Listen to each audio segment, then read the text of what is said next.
ប្រាសាទបាភួនទីតាំងភូមិសាស្ត្រប្រាសាទបាភួនមានទីតាំងស្ថិតនៅផ្លូវចូលទៅកាន់ទ្វារដីឆ្នាំងស្ថិតនៅបន្ទាប់ពីប្រាសាទបាយ័ននិងក្បែរព្រះពន្លាជលដំរីដើរឆ្លងកាត់ចេញពីប្រាសាទបាយ័នបន្តិចឆ្ពោះទៅទិសខាងជើងស្ថិតនៅខាងឆ្វេងដៃមានរូបសំណាកព្រះពុទ្ធដ៏ធំមួយហើយបើដើរឆ្ពោះទៅទិសខាងជើងចម្ងាយប្រហែល 4-10 ម៉ែត្រទីនោះយើងឃើញមានបំណែកថ្មយ៉ាងច្រើនអនេករាយពាសពេញផ្លូវឆ្ពោះទៅកាន់ប្រាសាទបាភួនបើយើងទស្សនាប្រាសាទបាភួនពីទិសខាងកើតដោយឡើងពីទីលានខាងមុខយើងនឹងឃើញផ្លូវតភ្ជាប់ពីព្រលានខាងមុខសំដៅទៅខឿនរបស់ប្រាសាទជាទម្រង់ស្ពានផ្លូវចូលឈ្មោះប្រាសាទតាមមាត់អ្នកស្រុកដែលហៅបាភួននេះមានឈ្មោះជាភាសាសំស្ក្រឹតភូវនតិលកៈឬព្រះភូវនដែលលោកសដេសគិតថាមានន័យដូចគ្នានឹងត្រៃលោកតិលកៈប្រែមកថាភព3ឈ្មោះត្រៃលោកតិលកៈមានចារនៅក្នុងសិលាចារឹកលង្វែកតែនិយាយតាក់ទងនឹងប្រាសាទបាភួនរីឯអ្នកគ្រូពៅសាវរស់យល់ថាឈ្មោះបាភួននេះคล้ายមកពីពាក្យត្រីភូវនជោនីមនីប៉ុន្តែអ្នកគ្រូមិនបានពន្យល់ពីឈ្មោះនេះមកពីសិលាចារឹកណាមួយទេទោះជាយ៉ាងណាក្តីភួនคล้ายមកពីពាក្យភូវណៈដែលជាសំឡេងខ្លីទម្លាប់ហៅតាមមាត់ខ្មែររីឯបាវិញពោគឺមានន័យស្មើនឹងព្រះឈ្មោះប្រាសាទផ្សេងទៀតក៏មានហៅជួនកាលបាជួនកាលព្រះដូចជាប្រាសាទព្រះគោឬបាគោប្រាសាទនៅរលួសជាដើមតាមសិលាចារឹកលង្វែកដដែលនេះប្រាសាទបាភួនមានឈ្មោះដើមហេមត្រីមានន័យថាភ្នំមាសសូមសម្រួលនិងសង្ខេបន័យនៅក្នុងសិលាចារឹកដែលនិយាយថានៅកណ្ដាលចម្ពោះទ្វីបដែលជាលំនៅនៃទេពទាំងឡាយមានភ្នំមាសមួយហេមត្រីព្រះបាទឧទ័យទិត្យវរ្ម័នទី2បានលើកភ្នំមាសមួយនេះនៅកណ្ដាលទីក្រុងតាក់ទងនឹងភ្នំមាសឬប្រាសាទមាសនេះក៏មាននិយាយនៅក្នុងកំណត់ត្រារបស់អ្នកការទូតចេញជីតាខ្វាន់តែមកអង្គរនៅក្នុងឆ្នាំ1296ក្នុងកំណត់ត្រានេះនិយាយថាព្រះរាជវាំងស្ថិតនៅផ្នែកខាងជើងនៃប្រាសាទមាសនិងស្ពានមាសនៅជិតទ្វារចូលខាងជើងចម្ងាយប្រហែលពី5 ទៅ 6 លីព្រះរាជវាំងគឺនៅក្នុងបរិវេណអង្គរធំមានប្រាសាទភិមានអាកាសនៅកណ្ដាលអ្នកស្រាវជ្រាវយល់ថាប្រាសាទមាសនិងស្ពានមាសដែលនិយាយក្នុងកំណត់ត្រាចិននោះគឺជាប្រាសាទបាភួននេះឯងប្រវត្តិប្រាសាទបាភួនមានឈ្មោះដើមហៅថាត្រីភូវនជោនីមនីដែលក្រោយមកឈ្មោះនេះនៅសល់តែភូវនតែប៉ុណ្ណោះ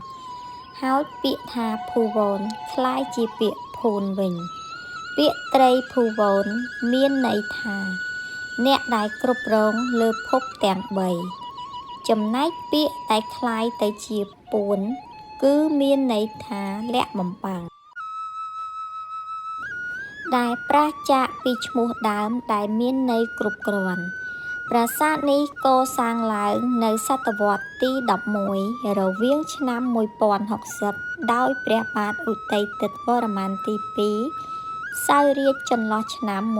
1050ដល់1066ដើម្បីឧទ្ទិសថ្វាយដល់ព្រហ្មញ្ញសាសនា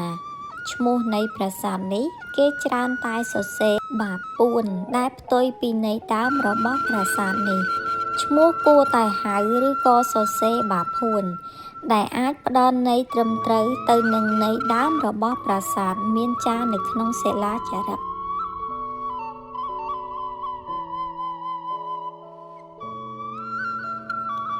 លក្ខណៈស្ថាបត្យកម្មប្រាសាទបាភួនគឺជាប្រាសាទភ្នំតំណាងឲ្យភ្នំសុមេរុដែលជាទីស្ថានរបស់អាទិទេពគង់នៅ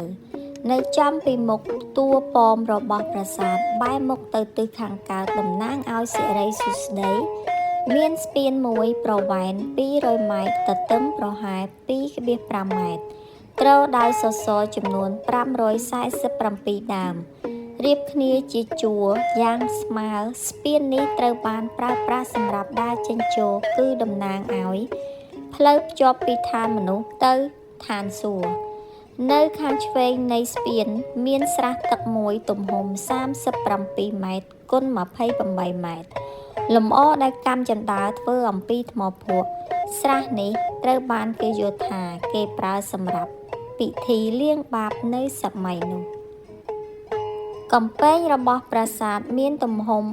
425ម៉ែត្រគុណនឹង124ម៉ែត្រប៉ុន្តែរាងរបស់កំពែងត្រូវបានបាក់បែកខូចខាតទាំងស្រុងរីឯតួប្រាសាទមានបណ្ដោយប្រវែង120ម៉ែត្រនិងទទឹងប្រវែង100ម៉ែត្រមានកម្ពស់ប្រហែល50ម៉ែត្រសំណង់ប្រាសាទកសាងដោយថ្មភក់ស្រោបពីខាងក្រៅរីឯពំនូតដីនិងថ្មបាយក្រៀមត្រូវបានធ្វើជាខឿនស្ថិតនៅផ្នែកខាងក្នុងតួប្រាសាទមាន3ថ្នាក់នីមួយព័ទ្ធជុំវិញដោយសាងអំពីថ្មភក់លម្អដោយបង្អួចចំហជាច្រើននិងខ្លោងទ្វារមួយផងដែរប៉ុន្តែសារទាំងនោះត្រូវបានបែកបាក់ជាច្រើនប្រាសាទភ្នំនេះមានរាងដូចសាជីមាន5ថ្នាក់សំណង់ធ្វើពីថ្មភក់ថ្មបាយក្រៀមនិងឈើមានគោបុរៈនៅទិសទាំង4ព្រមទាំងមានរូបចម្លាក់ក្បាច់រចនាល្អឆើតតាក់ទងទៅនឹងរឿងរាមកេរ្តិ៍ខ្មែរនិងមានក្បាច់ចម្លាក់ផ្សេងទៀតតាក់ទងទៅនឹងល្បែងកីឡានិងរូបព្រះពុទ្ធចូលព្រះនិព្វានដែលគេទើបកសាងនាសម័យលង្វែកតួប្រាសាទមានរាងខ្ពស់ត្រដែតមានជណ្ដើរ5ថ្នាក់ទៅលើជណ្ដើរនេះសង់អំពីថ្មភក់ប្លែកពីជណ្ដើរទាំងឡាយការជួសជុលប្រាសាទបាភួនត្រូវបានរៀបចំជួសជុលឡើងវិញដោយគម្រោងអង្គការ EFEO ចាប់ពីឆ្នាំ1960ប៉ុន្តែនៅក្នុងឆ្នាំ1972គម្រោងនេះត្រូវបានផ្អាកដំណើរការមួយរយៈដោយហេតុអសន្តិសុខនិងពួកទាហានខ្មែរក្រហមមិនអនុញ្ញាតឲ្យបន្តការងារប៉ុន្តែប្រាសាទនេះចាប់ផ្ដើមគម្រោងជួសជុលសារឡើងវិញចាប់ពីឆ្នាំ1995បន្ទាប់ពីបានផ្អាកការដ្ឋានរយៈពេល25ឆ្នាំគម្រោងនេះត្រូវបានកំណត់បញ្ចប់នៅឆ្នាំ2004ដោយចំណាយទឹកប្រាក់ជាង$10 លានសហរដ្ឋអាមេរិកប៉ុន្តែប្រាសាទជាក់ស្ដែង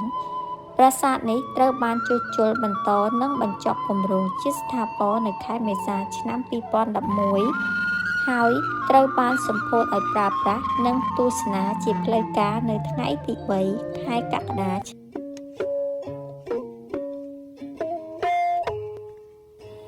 ឆ្នាំ2011ក្រោមអធិបតីព្រះមហាក្សត្រសម្ដេចព្រះបាទនរោត្តមសីហមុនីនិងនាយករដ្ឋមន្ត្រីបារាំងឈ្មោះ François Fillon ឯកសារយោង1អត្ថបទដកស្រង់ដោយលោកញឹមសុធាវិន2សៀវភៅតំបន់ទេសចរនៃព្រះរាជាណាចក្រកម្ពុជាដោយលោកកែវភួងបោះពុម្ពឆ្នាំ2005ត្រង់ទំព័រ124 3លោកសាស្ត្រាចារ្យអង្គជូលៀន4សៀវភៅមគ្គុទ្ទេសក៍អាណាចក្រអង្គរភាគ2ដោយលោកហែមសោភ័ណ្ឌទំព័រទី50តាក់ទងនឹងប្រវត្តិប្រាសាទបាភួន នៅពេលនេះសូមចប់តែត្រឹមនេះសូមអរគុណបងប្អូនទាំងអស់គ្នាដែលបានចូលស្ដាប់ទុកជាចំណេះដឹងនិងចែករំលែកទៅឲ្យកូនខ្មែរគ្រប់រូបឲ្យបានស្គាល់បានដឹងពីប្រាសាទរបស់ខ្មែររបស់យើងដែលស្ថិតនៅក្នុងប្រទេសកម្ពុជាសូមអរគុណច្រើនសូមជម្រាបលាជួបគ្នានៅវីដេអូនិយាយអំពីប្រវត្តិប្រាសាទផ្សេងទៀតដែលស្ថិតនៅក្នុងប្រទេសកម្ពុជាសូមអរគុណច្រើនសូមជម្រាបលា